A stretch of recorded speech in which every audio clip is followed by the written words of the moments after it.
Hi friends, आपका हमारा YouTube channel future रोजगार में स्वागत है। इस वीडियो में हम लोग 4 दोस्त हैं, ठीक है। गोरखपुर से ही है हम लोग, मिले हुए ज़्यादा नहीं, 2 दिन हुआ है, लेकिन एक अच्छा अभी दोस्ती की तरह बन गया है। तो जैसे आप ट्रेनिंग सेंटर में जाते हैं, भले ही एक जनपद के ना हो, तो एक दूसरे पर विश्वास और दोस्ती जो है बना के रखें, ठीक है, और हेल्प करते हुए आगे बढ़ें, ठीक है।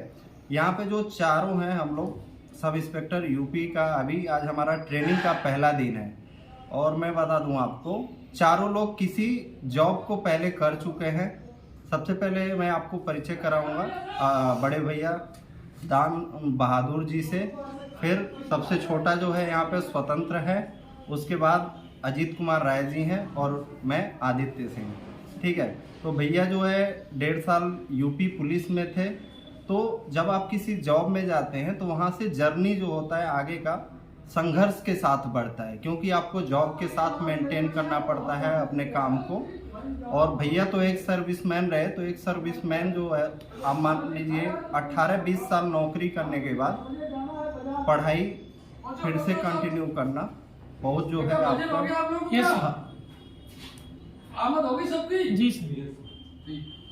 18-20 साल सर्विस करने के बाद फिर सोचिए, बाल बच्चा परिवार हर चीज़ होने के बावजूद जीवन में आगे बढ़ने का सोच रखना ही बहुत होता है, ठीक है। तो ये वीडियो बनाने का मकसद यही है कि हम चारों लोग जॉब में होते हुए भी एक मतलब टारगेट रखे थे कि आगे और कुछ अचीव करना है।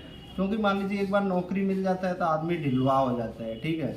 तो सबसे पहले मैं भैया को वो कहूँगा कि ये बताएं कि इनका मतलब कैसे अपना जर्नी स्टार्ट किए, ठीक है। वहाँ से रिटायर होने के बाद कई लोग क्या करते हैं, बिजनेस लाइन में जाते हैं, जैसे दुकान खोल लेते हैं, कुछ कर लेते हैं।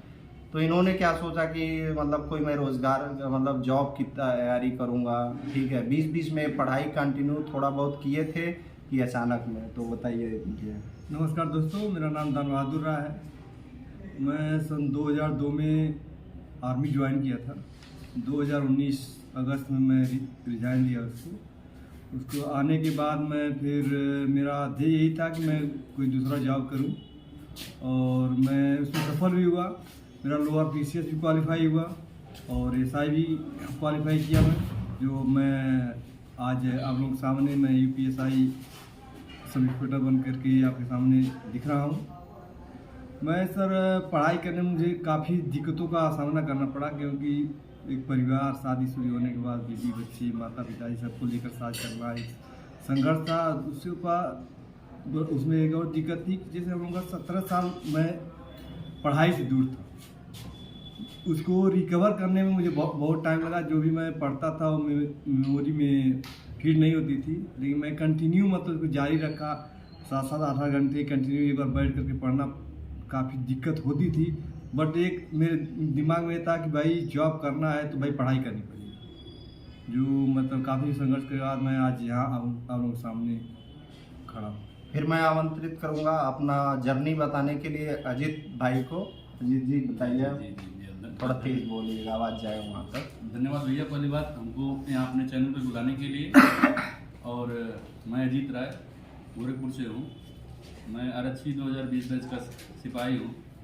मेरे संघर्षों की कहानी बहुत लंबी है। अचानक यू टर्न लेना, पहले मैं प्राइवेट सेक्टर में डिप्लोमा करके जॉब करता था मुंबई में, दिल्ली में। फिर अचानक मन में आया ये गवर्नमेंट जॉब करनी चाहिए। फिर 2018 में ये एक वैकेंसी आई यूपीपी की, मैंने फिल किया फॉर्म, सारी प्रोसेस करने के बाद उसमें मैं ज्वाइन किया। उसके बाद लगा कि एक जुनून चढ़ा कि ऐसा होना चाहिए कि अगर यूपीपी क्रैक कर सकता हूँ तो क्यों ना एसआई के लिए एक बार ट्राई किया जाए। तो एसआई को मैंने प्राथमिकता दी। उसके बाद जॉब करते हुए 2-3 से महीने टाइम मिला कि किसी तरह फिर मैंने यूपीएसआई को क्रैक किया। आज हम लोगों का प्रशिक्षण का पहला दिन है। बहुत अच्छा, अब बताइए कि जैसे छुट्टी का इम्पोर्टेंट महत्व हो जाता है। मतलब मान लीजिए एग्ज़ाम के पहले आपने कभी एकदम सिर्फ एग्ज़ाम के लिए छुट्टी लिया क्या? जैसे मान लो 10 दिन 15 दिन। हाँ, 10 दिन के लिए होता क्या है कि अगर आप अपना जेन्युइन चीज़ें बताते हैं तो विभाग डिपार्टमेंट है नहीं होता है, कुछ आकस्मिक चीज़ें दिखा देनी पड़ती हैं। फिर हम 15 दिन के लिए सिर्फ हमको मिला था। हम 15 दिन मेडिकल पे थे। उसके बाद उसी दरमियान थोड़ा सा टेस्ट सीरीज वगैरह सॉल्व करना और प्रैक्टिस करना, इसमें थोड़ा सा बहुत लाभ मिला हमको। तो इनसे क्या आपको सीखने का मिल सकता है? जैसे मान लीजिए आप लगातार स्टडी कर रहे हैं, ठीक है, लेकिन लास्ट में जब आप 10-15 दिन छुट्टी लेके पूरा उस पर फोकस होके काम करते हैं, तो जी, जी, आपको एक जो आपने पढ़ा है उसको रिवाइज कर लेंगे तो अच्छा कवर अप हो जाता है, ठीक है। आप जैसे मतलब कहा जाता है कि आप कितना भी अच्छा साल भर काम कर लें, अगर अंत में आपने अच्छा नहीं किया, मतलब आपने अंत में उसको रिवाइज नहीं किया, तो हो सकता है वहाँ पे जाके कई क्वेश्चन आपके कंफ्यूजन में चले जाएंगे और आपका टाइम टेकन हो जाएगा, जी, ठीक है। जैसे होता क्या है ना, लास्ट में पूरा होल एंड सोल स्ट्रेटजी जो है वो मेन रणनीति साबित होती है कि मतलब पूरा प्रॉपर अपने आप को 24 आवर आपको सोना कब है, क्या क्या टाइम डिवाइड करके अपने आप को पूरी एनर्जी के साथ अगर आप लगा देते हैं तो वो चीज़ें आपका 6 महीने में जो आपने वर्क किया है वो लास्ट में 10 से 15 दिन में आपको अचीव हो जाएगी। अब मैं सबसे छोटा जो है स्वतंत्र, ये मात्र 24 साल में जो है आप लोग मतलब हम लोगों के साथ सब इंस्पेक्टर बराबर में बन के बैठा है। अच्छा तो नहीं लग रहा है हम लोगों को, मतलब हम लोग इतना बुढ़ा के एज में मिल रहा है, ये अभी बन गया लेकिन बेस्ट ऑफ लक कि बहुत आगे तक जाए, ठीक है। अपना जर्नी बताओ स्वतंत्र की। कई बार फेल्योर भी हुआ, जैसे मेरा गांव से ही है, ठीक है, तो अपना जर्नी बताओ कि जेल वार्डन का जर्नी कैसा रहा और फिर जेल वार्डन का जॉब करते हुए, मतलब जॉब टफ होता है जेल वार्डन का, क्योंकि वहाँ 2 शिफ्ट में ड्यूटी रहता है 4/4, यानी ड्यूटी कहने तो 8 घंटा रहता है, लेकिन आप 10 से 12 घंटा इंगेज हो जाते हैं, ठीक है। और आपका नींद लगातार आप सोचोगे 5 घंटे से अधिक लगातार आप नींद नहीं ले पाओगे, ठीक है। तो और उसके साथ अगर आप उत्तर प्रदेश का कोई जॉब फाइट करके अपने दम पे ले लेते हैं तो ये बहुत ही एक अच्छी उपलब्धि होती है। स्वतंत्र बताओ उसके बारे में। हाय फ्रेंड्स, हमारा नाम स्वतंत्र सिंह है। हम तैयारी तीन साल से कर रहे थे, तो कहीं हो नहीं रहा था। उसके बाद से कई बार मेहनत करने के बाद जो है जेल वार्डर पद पे हुए। उसके बाद से भैया के साथ पढ़ते थे, बैठ के ये पढ़ाते थे और इनके मार्गदर्शन से ही इसमें हो पाया है। लेकिन उसमें जब नौकरी मिल गई थी तो वहाँ भी ड्यूटी के टाइम पे पढ़ना पड़ता था, क्योंकि ज़्यादा समय मिल नहीं पाता था रूम पे। तो इस तरह से मतलब हुआ है मेरा।